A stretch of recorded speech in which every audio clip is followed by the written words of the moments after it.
It's the Phoenix, Arizona weather discussion. This is for Wednesday, the 10th of July. I'm Michael Groff. Well, it's no surprise. The big story continues to be record or near record heat here over the Southwest. That will continue through the rest of the week. But by this weekend, monsoon moisture increases. Chances of showers and thunderstorms come back into the forecast. Of course, you've got questions. Where, when, how much rain will there be? And will the moisture and rain chances finally put an end to this incredible heat wave? So far, the first 9 days of July have been the hottest 9 days to start the month in recorded history here in Phoenix. Yeah, and by the way, today we'll just tack on to that.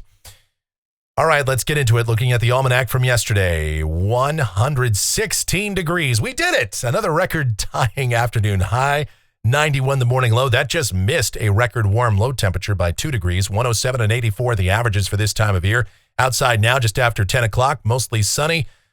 102 degrees already at Sky Harbor. Dew point 54. 20% the humidity. Wind light barometer steady. Upper level weather pattern across the nation. Well, it really hasn't changed all that much. We do have the remnants of Beryl. That continues to accelerate to the northeast. That's over lower Michigan this morning. Now moving into the northeast.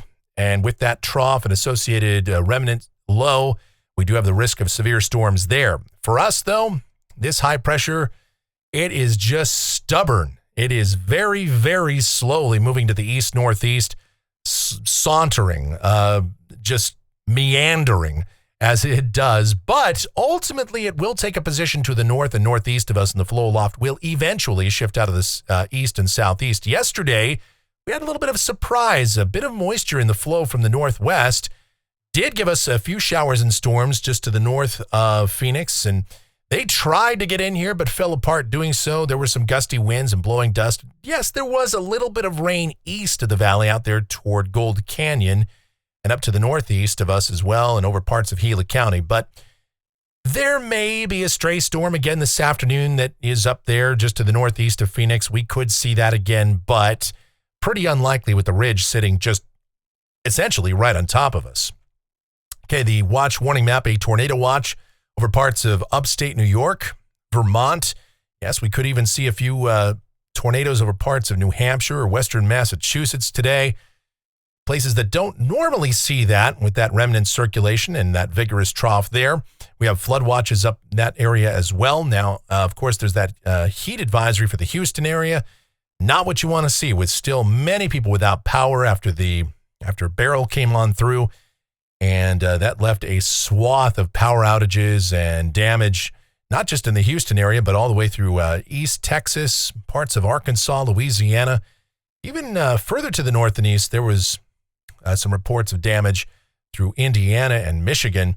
So quite a storm. Beryl, even though it was a Category 1, that's why even Category 1 storms can be very significant depending on just where they hit and how they come on in. So just something to remember for the future. Now, out here in the West, we don't have to worry about that. We're just concerned with the heat. Heat advisories and excessive heat warnings really, they extend from the Pacific Northwest, from around Spokane all the way south through Boise and Burns, Oregon, and the valleys of California, and the Great Basin, the Mojave Desert, and into the south central deserts of Arizona. For Phoenix, that advisory, that excessive heat warning runs through 8 p.m. Friday. And on top of that, we have an air quality alert in effect until 9 p.m. tomorrow evening. And we saw a number of records yesterday. We'll see them again today. Las Vegas hit 119 degrees. We saw record highs of 111 in Kingman and Tucson. It was 122 in Needles yesterday. That established a record. And I believe Bishop and Barstow, they just continue to set records all through the West. There was a bunch of them yesterday.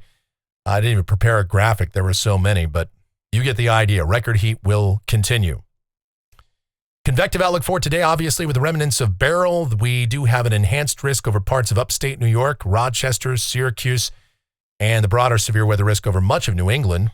A marginal risk of severe storms just east of us over parts of New Mexico. And you see east, central, and southeast Arizona in the green. There could be a few thunderstorms there again today. And a renegade storm maybe over parts of northern and eastern Maricopa County this afternoon, but I would not count on that. All right, the precipitation outlook. This is valid through Wednesday morning of next week. Rain amounts in Phoenix, 1/4 to 1/2 inch possible. We could see 1 to 2 inch amounts over parts of east central, southeast Arizona, the southern border of our state. As monsoon moisture really starts to increase by this weekend, we'll get into the details of that right now, see what the future may hold. To do that, we check out those models. Here we go. The GFS, the 12Z run, valid 5 o'clock this afternoon. Remnants of Beryl continue to move toward the northeastern U.S. Out here in the west, though, we're just under that influence of the nasty ridge. That 594 to 597 heat dome just continues. And as a result, down at the surface for the rest of the day today, what you see is what you get. Mostly sunny, hot, 113 to 117 for us. And, of course, the hottest deserts, southeast California, southwest Arizona, they'll top out over 120 degrees once again. Now, widely scattered showers and storms possible, maybe over the eastern mountains of our state, southeast Arizona, and an isolated, very isolated storm, perhaps over northern or eastern Maricopa County. But I would not count on that. Now, for tonight, clear, warm, low 80s to low 90s. Tomorrow, more of the same, mostly sunny, hot, 113 to 117 with widely scattered late afternoon and evening storms east of us across east central and southeast Arizona. Here we go to Friday. This will be a transition day for us. The ridge continues to move to the north and east, the flow aloft beginning to turn more out of the east. Moisture does start to increase. It's going to take a while, though, for that really to get through the atmospheric column. And as a result, we will see widely scattered showers and storms over the eastern mountains of our state, and they will do their best to get into the lower deserts by the afternoon hours. But since we're still fairly dry here, I think they'll mostly fall apart before they get into the Phoenix area, but we'll still call for an outside shot of getting a storm Friday night. 10% chance of rain in the forecast, but really for Friday, the big story will still be the heat. High temperatures, 111 to 116. Going into the weekend, though, here's where things turn a little bit better for us. Deeper monsoon moisture starts to surge in here on Saturday thanks to a projected Gulf surge in the Gulf of California. Big thunderstorm complex over northern Mexico should die out Friday night, send a surge of moisture up here that way, plus moisture advection from the east and southeast. That will give rise to scattered afternoon and evening showers and storms on Saturday. Now, the ridge is still around, but it is weaker, so temperatures will back off a few more degrees, and especially so thanks to clouds and better rain chances. Still, this is a strong ridge, so afternoon highs likely 106 to 111. Now, obviously, that might have to be adjusted downward thanks to the fact that we could actually wind up seeing more clouds or higher dew points, and we actually do get some random storms in here maybe in the morning on Saturday. That could further slow us down from getting quite as hot. But again, we'll have to see how that plays out. Nevertheless, still looks like a fairly hot and more humid day on Saturday. The day here to really watch out for, the pick to click, so to speak, Sunday. We've got an inverted trough or upper low depicted to be coming on in here on Sunday. We still have the ridge to the north and east of us, but it's weaker. The air aloft is cooler. We have stronger winds aloft as well. And you put some extra dynamic support in here. We're not just relying on thermodynamics anymore. We're also relying on this extra dynamic support from stronger winds and more of a vorticity here developing over southern Arizona, northern Mexico, and western New Mexico. And so as a result, scattered to numerous showers and thunderstorms possible, especially over the higher terrain on Sunday. But scattered storms will certainly be pushing into the lower deserts. Now, there's obviously some confounding variables in here. How much cloud cover will there be on Sunday? How warm will it get? We do want at least a decent chunk of the day to have some sun. That way we can further destabilize the atmosphere and realize the maximum potential energy that's out there. But sure looks like the threat of scattered storms, some of which could be strong or severe, is looking more likely on Sunday. We'll have a better grip on that as we get, I've had 2 cups of coffee, believe it or not.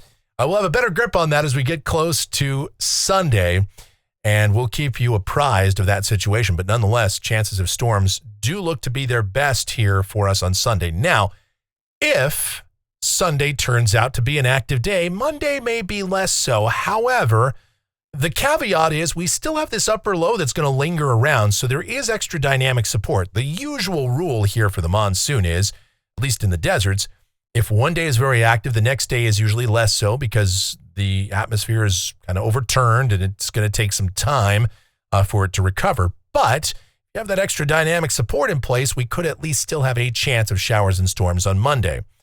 We'll see. And then Tuesday, there have been indications that a trough is beginning to move toward the Pacific Northwest and the California coast, and the flow aloft may start to turn more out of the southwest to dry us out. But this run of the GFS isn't quite as aggressive with that, and in fact, continues to show at least a chance of showers and storms in the afternoon on Tuesday. So we'll at least keep a slight chance of rain in the forecast for Tuesday.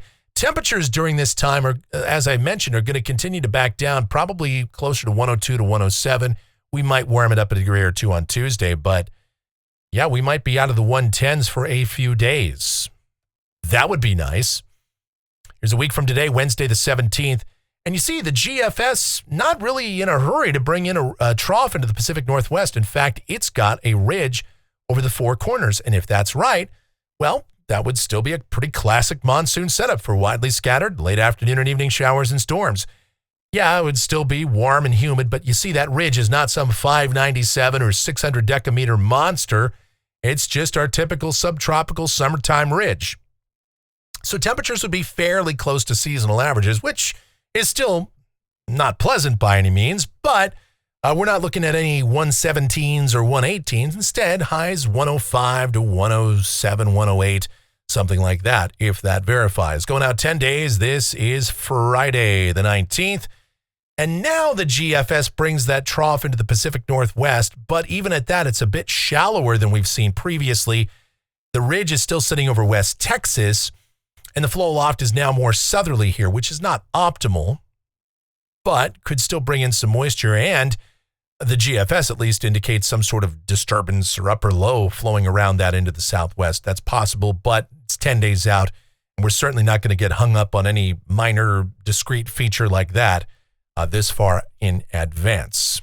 Still, though, sure looks like much of the weekend and next week at least favors lower temperatures, somewhat lower temperatures, and chances of showers and thunderstorms, especially Sunday. All right, looking at rainfall for Phoenix off the GFS ensemble. This goes out through the 24th of July. The ensemble mean is about a half inch, a little over a half inch. The control member up around an inch. European ensemble much less bullish, but at least it's showing something. That's good. Temperatures off the national blend of models, miserable today, tomorrow, even Friday, but we do see those afternoon highs lowering, and I know you're like, well, 108, 109, that's not very good, Mike. I know, but I suspect that if we really get a robust shower and thunderstorm outbreak, especially Sunday and Monday, these high temperatures may turn out to be considerably lower than what's shown here, but we'll just have to wait and see. You certainly don't want to go too nuts on bringing those temperatures down, especially this time of year, but we all know that we're going to have one of those swampy, muggy, cloudy, cooler-ish days, relatively speaking, at some point in the summer. It happens most summers. Last summer, kind of the exception to the rule, but most years, we do get those now and then. So I hope that happens. I don't expect we're going to see something like we did in, July of 2021, where we had 3 straight days with highs in the 80s. Remember that? That had never happened before. I don't think you're ever going to see that again in your lifetime, but a man can dream, right? All right, that's going to do it for the Phoenix, Arizona weather discussion for today. My next video back here tomorrow morning. Should you happen to enjoy these videos, then be sure to subscribe, like, share, click that notification bell, leave those comments, questions, and suggestions. If you really like what we do here, then click that thanks icon below the video here on YouTube. Make those monetary contributions, or you can donate directly to me via PayPal, groffshow@gmail.com, the email address that is groffshow@gmail.com for PayPal. The executive producer of the Phoenix, Arizona weather discussion is my OAO, the sweetest of all time, the Asian sensation, and the proprietor of sweetchildaz.com.org and the Facebook page of the same name, Sweet Child Arizona. a very popular site, by the way. I'm talking about my Michelle. Check her out. Check out her blogs. Check out her videos. Check out everything Michelle-related linked up down in the description, and our streaming station as well. Check that out. It is available 24/7, 365. It's called KMGX. We play a ton of music. We have a lot of fun with that. So do give that a listen as well. All right, thank you guys so much for watching and all of your continued support. It is so greatly appreciated. Please be safe, stay cool, stay hydrated out there. You guys have yourselves a beautiful rest of your Wednesday.